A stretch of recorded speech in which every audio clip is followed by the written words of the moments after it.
শেখ হাসিনা বাংলাদেশ ছেড়ে চলে গেছে।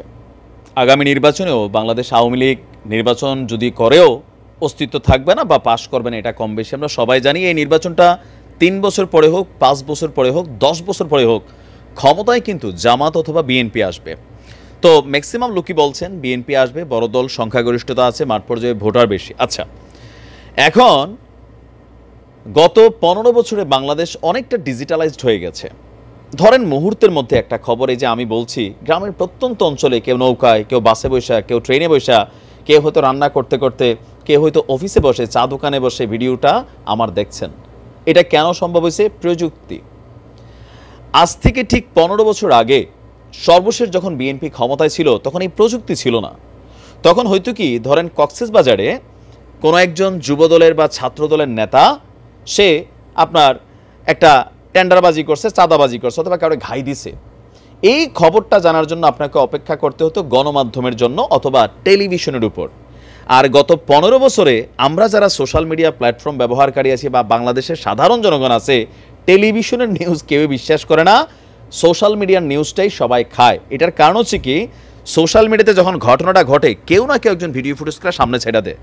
আর এতে হয়েছে কি, সুনামগঞ্জে বদরুল নামক একজন যুবক খাদিজারে সে কোপাইছে প্রেমের সম্পর্ক নিয়ে। খাদিজা অন্য জায়গায় বিয়ে বসে যেতে চাইছে অথবা তারে প্রত্যাখ্যান করছে। সেই কোপানির খবর সাথে সাথে চলে আসলো, পত্রিকার হেডিং হইল ছাত্রলীগ নেতা বদরুল খাদিজাকে কুপিয়েছে। পরের দিন ফেসবুকে, সোশ্যাল মিডিয়াতে আসলো বদরুল লীগের একই কাণ্ড।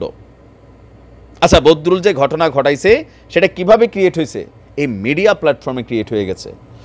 শেখ হাসিনা বাংলাদেশ ছেড়ে চলে গেছে কিন্তু ডিজিটাল প্ল্যাটফর্মটা রেখে গেছে। আজকে দেখেন 5 তারিখ শেখ হাসিনা সরকারের পতনের পর 6 এবং 7 তারিখ সারা বাংলাদেশে যে ঘটনা হয়েছে, আজকেও আমি নিজে নিজে নিউজগুলো দিচ্ছি, আপনারা ফেসবুকে দেখছেন, নিজের দলের নিউজ হতে একটু সাইড কাটতেছেন, কিন্তু দেখতেছেন না যে বিভিন্ন জায়গায় বিএনপির নেতাকর্মীরা যে কাজগুলো করছে, ছাত্ররা বারবার হুঁশিয়ারি দিচ্ছে যে জিবি তোলা যাবে না, চাঁদাবাজি করা যাবে না, কিন্তু এগুলো কিন্তু কম বেশি চলছে। আমার এলাকা কুমিল্লা ক্যান্টনমেন্টে, আমি ডাইরেক্ট বলি, প্রশাসনের দৃষ্টি আকর্ষণ করি, কে বা কাহারা জিবি তুলতেছে, তো কে বা কাহারা ঘুরলে ফিরলে এখানে বিএনপির নামে আসতেছে।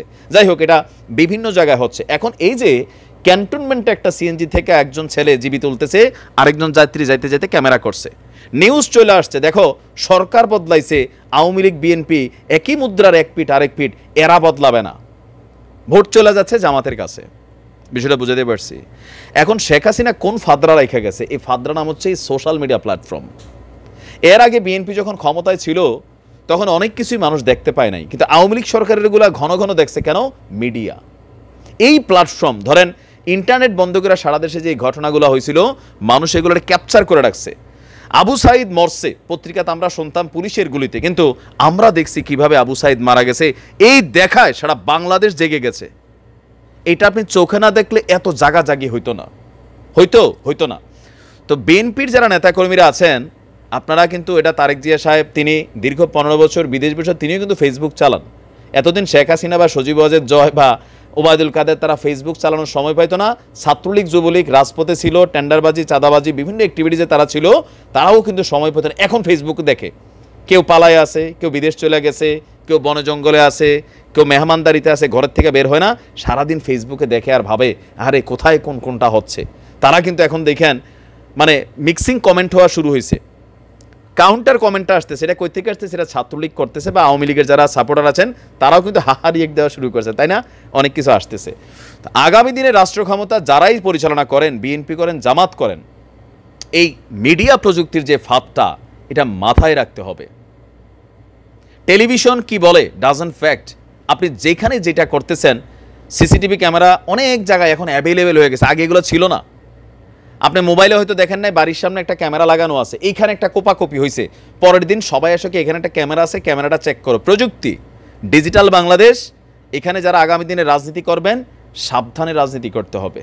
আগের মতন বিষয়টা না যে সাংবাদিকদের ধমক দিলাম, টেলিভিশন নিউজটা করলো না। টেলিভিশন নিউজ করুক না করুক, কোনো না কোনো ক্যামেরার ফুটেজের টার্গেট আপনি, অথবা হাতে থাকা কোনো একটা ঘরের জানালার চিপা দিয়া এরকম জাস্ট এরকম ধৈর্য আপনারা রেকর্ড করে ছাইরা দিছে, পরের দিন মানুষের মধ্যে ব্লাস্ট হয়েছে বিষয়গুলা। আর একটা জিনিস খেয়াল রাখেন, সব সময় যিনি শাসক অবস্থায় থাকেন তারই সমালোচনা হয়। আস্তে আস্তে আওয়ামী লীগের নামগন্ধ নাই হয়ে যাবে, আলোচনায় উঠে আসবে বিএনপি এবং জামাতের। যারাই রাষ্ট্র ক্ষমতা থাকেন, যেখানে যা করবেন, এই যে ফাঁদটা, এটা আওয়ামী লীগের জন্য বড় ভয়ঙ্কর হয়েছে। আওয়ামী লীগ সরকারের পতনের পেছনে প্রধান ভূমিকা, যে আমরা কথা বলি, পিনাকি দাদা কথা বলছে, সাংবাদিক ইলিয়াস বলছে, যতজনেই বলছে, আলোচনা সমালোচনা বাংলাদেশে ভাইব হয়েছে, দেশের ভিতরের ঘটনাগুলো আপনারা দেখছেন মুহূর্তের মধ্যে। এই মিডিয়া টেলিভিশন কিন্তু আপনারা দেখায় নাই। সো সামনের দিকে খেয়াল রাখেন। শেখ হাসিনা চলে গেছে, কিন্তু বিএনপি এবং জামাত বা যারাই রাষ্ট্র ক্ষমতায় বসবেন আপনাদের জন্য কিন্তু কঠিন একটা ফাঁদ, যেই ফাঁদে নিজে আটকে গেছিল আওয়ামী লীগ, সেই ফাঁদটা কিন্তু এখনও আছে।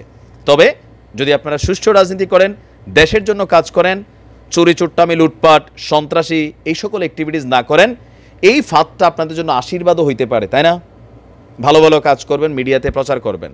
ব্যারিস্টার সুমন কেমনে হয়ে গেছিল? ভালো কাজ করে মানুষের কাছে কিন্তু অবস্থান নিছিল।